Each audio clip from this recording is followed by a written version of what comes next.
इस वीडियो में बात करूंगी वॉकिंग हेल्थ बेनिफिट्स के बारे में। वॉक करने के ऐसे फ़ायदे हैं शायद आपने पहले कभी ना सुने हो, क्योंकि यहाँ तक कि हम सब ने सुन रखा है कि वॉक करना सेहत के लिए अच्छा है। वॉक करने से वज़न कम होता है, स्ट्रेस कम होती है। अब स्ट्रेस कैसे कम होती है, ये एक सवाल है। आपके दिल में कभी ना कभी आया होगा तो क्या होता है, वॉक करने से बॉडी का कोर्टिसोल लेवल नीचे हो जाता है। कोर्टिसोल वो हार्मोन है जो स्ट्रेस में रिलीज करती है। जब बॉडी में कोर्टिसोल लेवल हाई हो जाता है तो स्ट्रेस की वजह से तो बॉडी अडेप्टिव मोड में चली जाती है। बिहेवियर साइकोलॉजी चेंज होता है, सिंपैथिक नर्वस सिस्टम एक्टिवेट हो जाता है, तो ब्लड प्रेशर बढ़ जाता है, हार्ट रेट बढ़ जाता है और ब्रीथिंग रेट बढ़ जाता है, सांस फूलने लगता है। इम्यून सिस्टम सप्रेस हो जाता है, कुव्वत मदाफत बीमारियों से लड़ने की ताकत कम हो जाती है, एनर्जी रिवर्स रिपीट होने लगती है, जिससे में जान बाकी नहीं रहती, जल्दी थकने लगते हैं। ऐसा अगर लंबे अरसे तक चलता रहे तो दिल की बीमारियां, heart attack, digestive problem, IBS, stomach, acid, ulcer, mental health issue, anxiety और ब्लड प्रेशर, मेमोरी लॉस समेत बहुत सी बीमारियां जन्म ले सकती हैं। वॉक करने से ये मैकेनिज्म टर्न ऑफ हो जाता है, body flight and fight mode से निकल जाती है, सिंपैथिक नर्वस सिस्टम कम हो जाता है या ऑफ हो जाता है और रिएक्शन मोड से बाहर आ जाता है। कोर्टिसोल और एड्रेनल लेवल नीचे आने से बॉडी अच्छा फील करती है और ऐसा सिर्फ 20 मिनट की वॉक से मुमकिन है। शुरू आप लो इंटेंसिटी से भी कर सकते हैं, आहिस्ता आहिस्ता चलें, जैसे कि बॉडी अडेप्ट करती है वैसे वैसे आप हाई इंटेंसिटी की तरफ जा सकते हैं। वॉक करने का जो दूसरा फायदा है वो है इम्प्रूव क्रिएटिविटी, जो पिछले पॉइंट की एक्सटेंशन है, और तख्लीकी सलाहियत में इजाफा।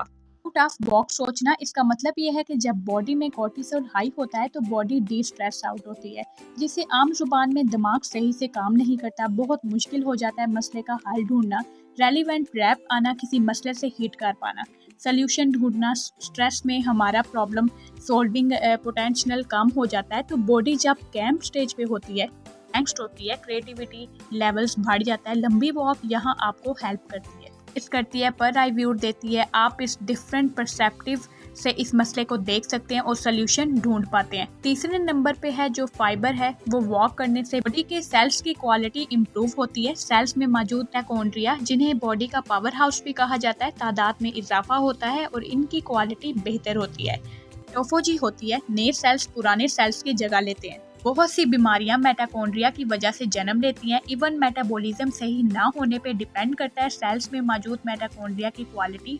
ये सेल्स पे फ्यूल ऑक्सीजन पहुंच पा रहे हैं या और मेटाबॉलिज्म डायरेक्टली कनेक्टेड है इम्यून सिस्टम से। मेटाबॉलिज्म सही है तो इम्यून सिस्टम सही है, आप बीमारियों से बच सकते हैं।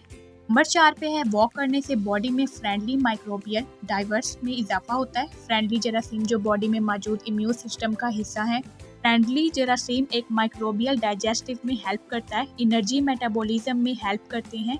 और 5वें पे है वॉकिंग एंटीऑक्सीडेंट्स की तादाद को बढ़ाती है और एंटीऑक्सीडेंट नेटवर्क की क्वालिटी इंप्रूव करती है। बॉडी जब खुद से बनाए हुए अपने एंटीऑक्सीडेंट नेटवर्क को स्ट्रॉन्ग कर ले, वॉक और खुराक से मिलने वाले एंटीऑक्सीडेंट डिपेंडेंसी कम हो जाती है, तो एंटीऑक्सीडेंट नेटवर्क बॉडी में पैदा होने वाले फ्री रेडिकल डैमेज से बचाती है। फ्री रेडिकल का मतलब है जहरीले मादे जो मुख्तलिफ रिएक्शन की वजह से बॉडी में पैदा होते हैं, और इसके नेटवर्क स्ट्रॉन्ग होने से बॉडी में लॉन्गेविटी में इजाफा होता है, उम्र बढ़ती है, क्योंकि इस तरह से बॉडी बहुत सी बीमारियों और मसलों से बच सकती है। नंबर 6 पे है नेचुरल किलर सेल्स की तादाद में इजाफा। ये सेल्स इम्यून सिस्टम यानी मदाफती निजाम का हिस्सा है, यानी नेचुरल किलर सेल्स को बॉडी में कैंसर सेल्स को बॉडी वायरसेस से लड़ने के लिए बनाती है, और वॉकिंग नेचुरली किलर सेल्स की तादाद में इजाफा करती है। और 7 पे है लॉन्गेविटी, और वॉक करने से ग्लूकोज और इंसुलिन सेंसिटिव इंसुलिन इंप्रूव होती है। बॉडी में इंसुलिन रेजिस्टेंस डेवलप हो चुकी है और ग्लूकोज लेवल्स बढ़े रहते हैं।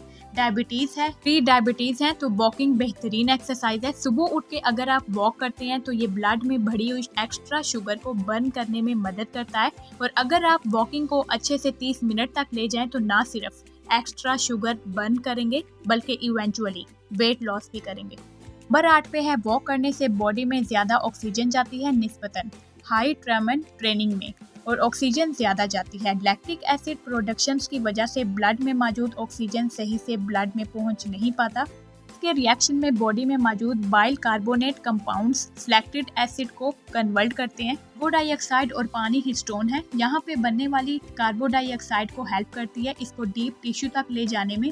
वॉकिंग से 20% ज्यादा ऑब्जॉर्प्शन ऑक्सीजन देखी गई है सेल्स और टिश्यू में बनिस्बत हाई इंटेंसिटी ट्रेनिंग के। नंबर 9 पे है वॉकिंग से बोन इंटेंसिटी इंक्रीज होती है, हड्डियों की क्वालिटी बेहतर होती है। नंबर 10 पे है जो फायदा है वो ये है कि बॉडी में इन्फ्लेमेशन और मसल्स डिफेंस कम होती हैं because of improve oxygen supply. Oxygen supply अच्छी होने की वजह से जिस्म में सोजिश कम होती है। और लास्ट नंबर पे जो फायदा है वो ये है कि विजन इम्प्रूव होती है, नज़र अच्छी होती है। आंख में मौजूद रेटिना इम्प्रूव ऑक्सीजन सप्लाई की वजह से बेहतर फंक्शन करता है। और ना सिर्फ आंखें बल्कि किडनीज और दूसरे बॉडी ऑर्गन्स भी इंसुलिन और ग्लूकोज सेंसिटिविटी इम्प्रूव होने की वजह से बेहतर फंक्शन कर पाते हैं। वॉकिंग एक हेल्दी टूल है जिससे आप हेल्दी रहते हैं और बहुत सिंपल है कि आपको सिर्फ चलना ही है। कहीं पे मौजूद हो सकते हैं इंडोर आउटडोर। इंडोर करते हैं तो आपके जॉइंट्स पे स्ट्रेस कम पड़ता है और स्ट्रेसफुल नहीं रहते। सिंपल है। इसी बात के साथ अपना ख्याल रखिएगा। आपसे मुलाकात होती है नेक्स्ट वीडियो में। अल्लाह हाफिज।